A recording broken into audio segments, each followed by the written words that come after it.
Treasury. Poems of Love. Be not weary. Sometimes, when I am toil-worn and weary, and tired out with working long and well, and earth is dark, and skies above are dreary, and heart and soul are all too sick to tell. These words have come to me like angel fingers, pressing the spirit's eyelids down in sleep. Oh, let us not be weary in well-doing, for in due season we shall surely reap. Oh, blessed promise, when I seem to hear it, whispered by angel voices on the air. It breathes new life and courage to my spirit and gives me strength to suffer and forbear.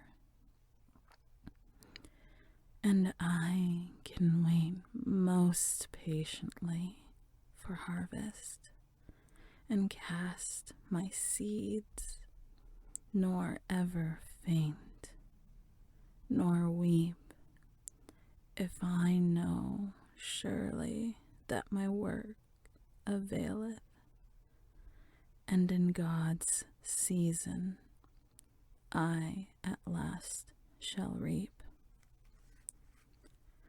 When mind and body were borne down completely, and I have thought my effort were all in vain, these words have come to me so softly, sweetly, and whispered hope and urged me on again. And though my labor seems all unavailing, and all my striving fruitless, yet the Lord doth treasure up, catch little seed I scatter, and sometime I shall reap reward.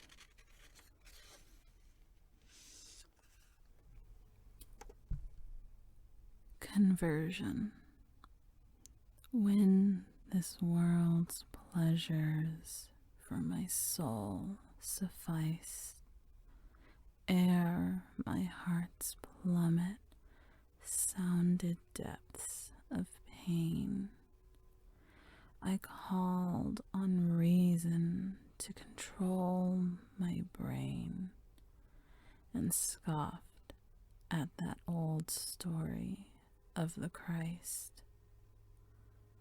But when o'er the burning waste my feet had trod, and all my life was desolate with loss, with bleeding hands I clung about the cross, and cried aloud, man needs a suffering God.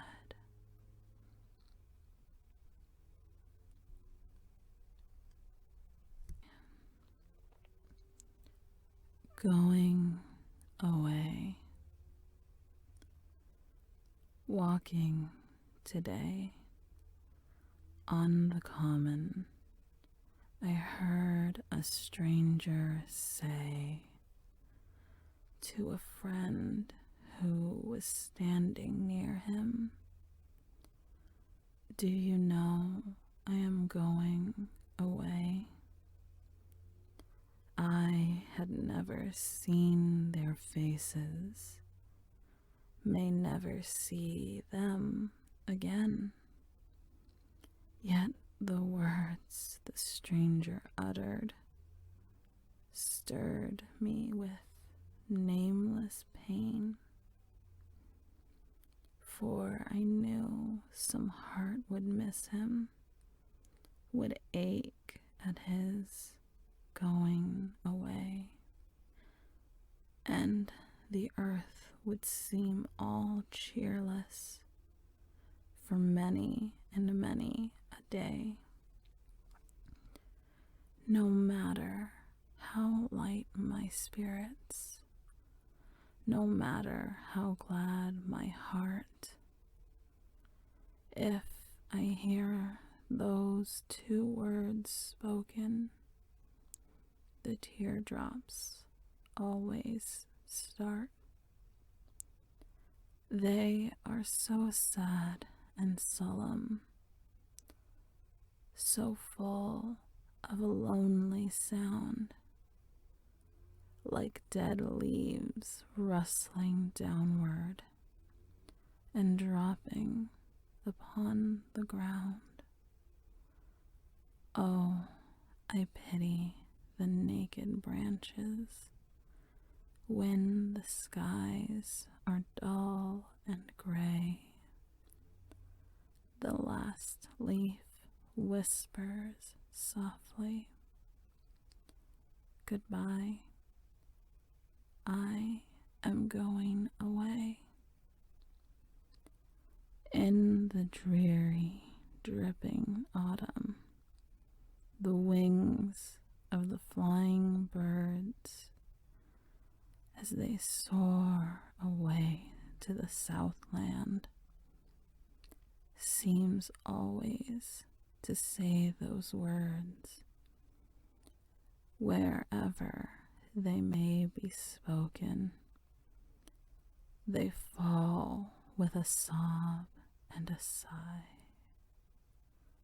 and heartaches follow the sentence, "I am going away. Goodbye."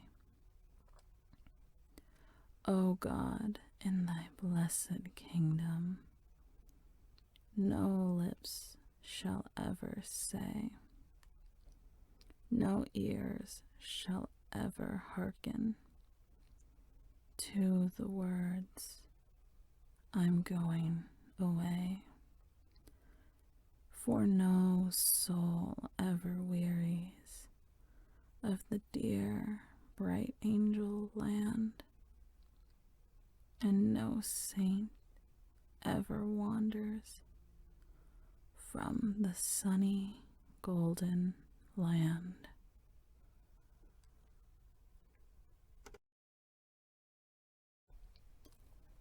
In the garden. One moment alone in the garden, under the August skies. The moon had gone, but the stars shone on, shone like your beautiful eyes, away from the glitter and gaslight, alone in the garden there, while the mirth of the throng in laugh and song floated out on the air. You looked down through the starlight, and I looked up at you, and a feeling came that I could not name, something strange and new. Friends of a few weeks only, why should it give me pain to know you would go on the morrow, and would not come again. Formal friends of a season, what matter that we must part? But under the skies, with a swift surprise, each read the other's heart. We did not speak, but your breath on my cheek was like a breeze of the south, and your dark hair brushed my forehead, and your kiss fell on my mouth. Someone was searching for me, someone to say goodnight, and we went in from the garden, out of the sweet starlight, back to the glitter and music, and we said goodbye in the hall when a dozen heard and echoed the word, and then, well, that was all. The river that rolls between us can never be crossed, I know, for the waters are deep and the shores are steep, and a maelstrom whirls below. But I think we shall always remember, though we both may strive to forget, how you looked in my eyes 'neath the August skies after the moon had set, how you kissed my lips in the garden, and we stood in a trance of bliss, and our hearts seemed speaking together in that one thrilling kiss. Limitless. There is nothing I hold in the way of work that a human being may not achieve if he does not falter or shrink or shirk, and more than all, if he will believe in himself and the power behind that stands like an aid on a dual ground, with hope for the spirit and oil for the wound, ready to strengthen the arm or mind. When the motive is right and the will is strong, there are no limits to human power, for that great force back of us moves along and takes us with it in trial's hour. And whatever the height you yearn to climb, though it never was trod by the foot of man, and no matter how steep, I say you can, if you will be patient and use your time. Love, the day is drawing near, my dear, when you and I must sever. Yet, whether near or far we are, our hearts will love forever. Our hearts will love forever. Oh, sweet, I will be true, and yes, must never fail or falter. I hold a love like mine divine, and yours it must not alter. Oh, swear it will not alter.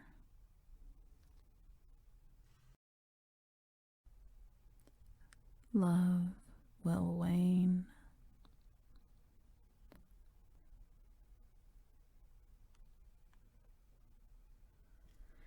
When your love begins to wane, spare me from the cruel pain of all speech that tells me so. Spare me words, for I shall know by the half-averted eyes, by the breast that no more sighs, by the rapture I shall miss from your strangely altered kiss.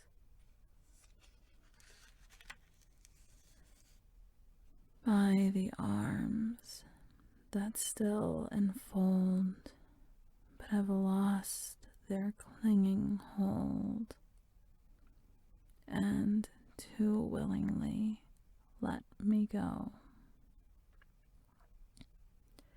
I shall know, love, I shall know. Bitter will the knowledge be, bitterer than death to me, yet 'twill come to me some day, for it is the sad world's way. Make no vows, vows cannot bind changing hearts or wayward mind. Then grow weary of a bliss, passionate and fond of this. Love will wane, but I shall know, if you do not tell me so. Know it, though you smile and say that you love me more each day. Know it by the inner sight that forever sees aright. Words could not increase my woe, and without them I shall know. My ship.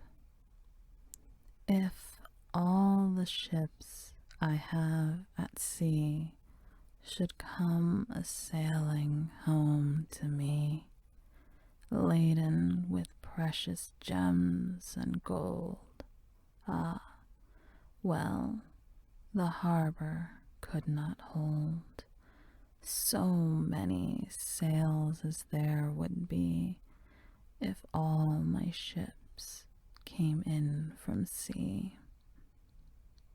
If half my ships came home from sea and brought their precious freight to me, ah, well, I should have wealth as great as any king who ruled in state, so rich the treasures that would be, in half my ships now out at sea.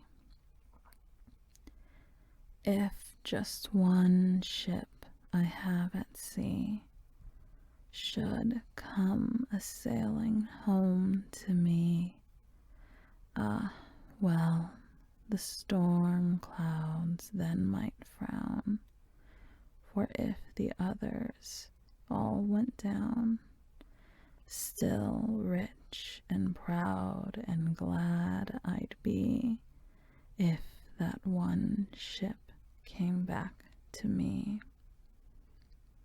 If that one ship went down at sea, and all the others came to me, weighed down with gems and wealth untold, with glory, honor, riches, gold, the poorest soul on earth I'd be, if that one ship came not to me. O skies, be calm, O winds, blow free, blow all my ships safe home to me. But if thou send'st some a wrack, to never come sailing back, send any, all that skim the sea, but bring my love ship home to me. Our blessing, sitting today in the sunshine that touched me with fingers of love, I thought of the manifold blessings God scatters on earth from above, and they seemed, as I numbered them over, far more than we merit or need,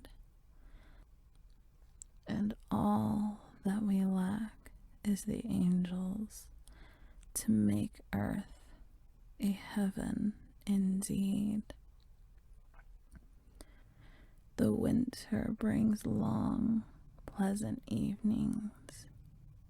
The spring brings a promise of flowers that summer breathes into fruition, and autumn brings glad golden hours, and woodlands re-echo with music. The moonbeams ensilver the sea. There is sunlight and beauty about us, and the world is as fair as can be. But mortals are always complaining. Each one thinks his own a sad lot, and forgetting the good things about him, goes mourning for those he has not.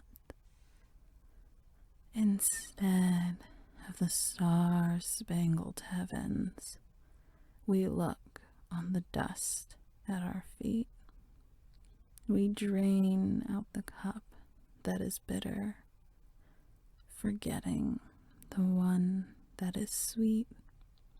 We mourn o'er the thorn in the flower, forgetting its odor and bloom. We pass by a garden of blossoms to weep o'er the dust of the tomb.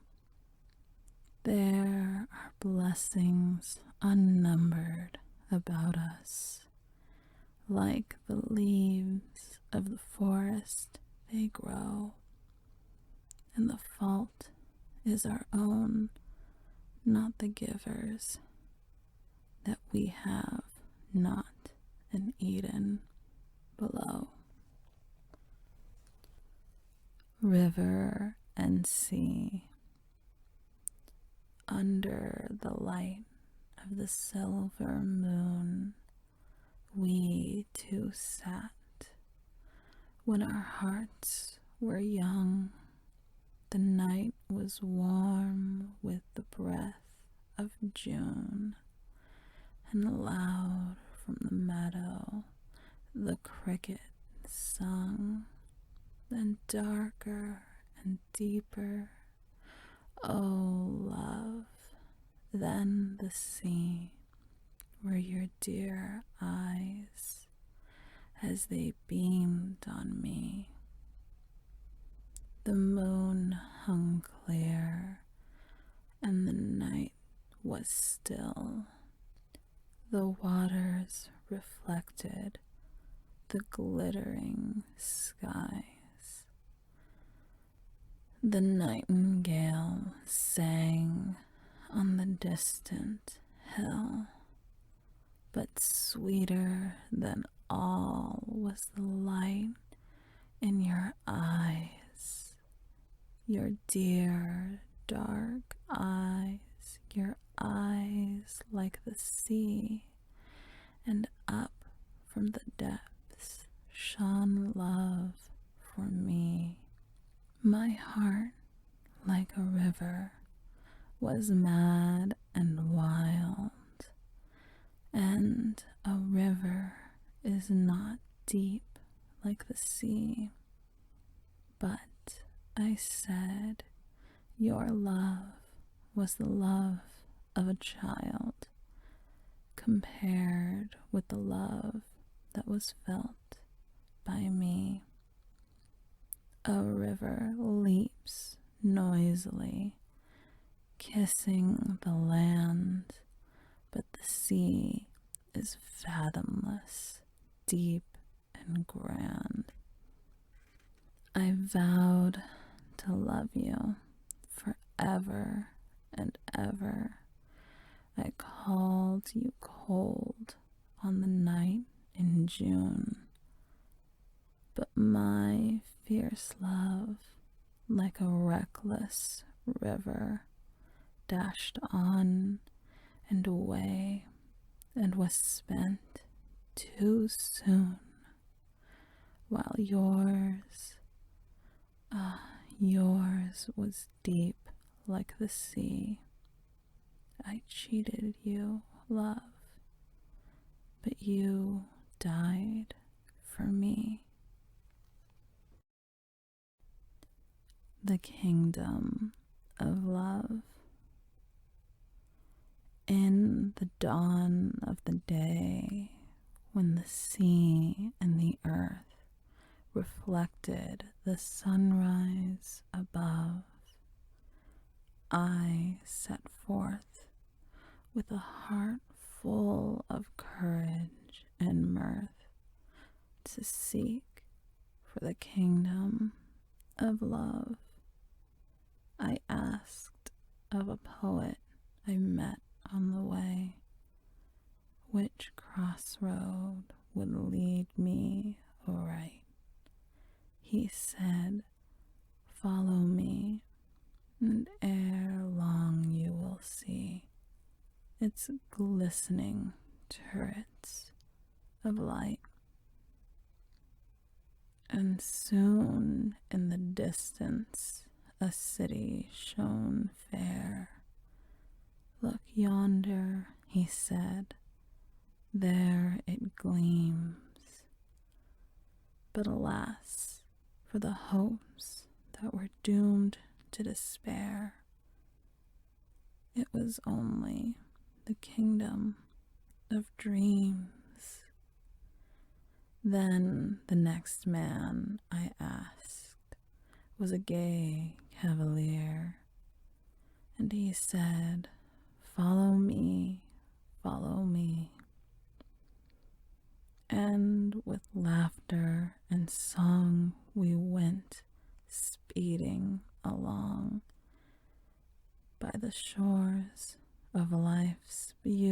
beautiful sea, till we came to a valley more tropical far than the wonderful Vale of Kashmir, and I saw from a bower a face like a flower smile out on the gay cavalier.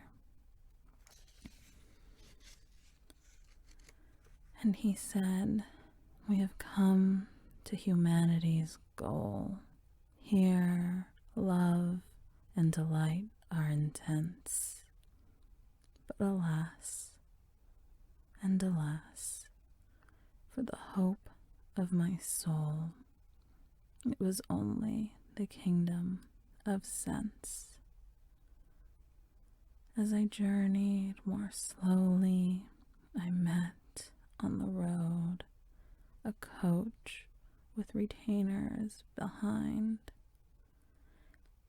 and they said, "Follow us, for Our Lady's abode belongs in the realm you would find."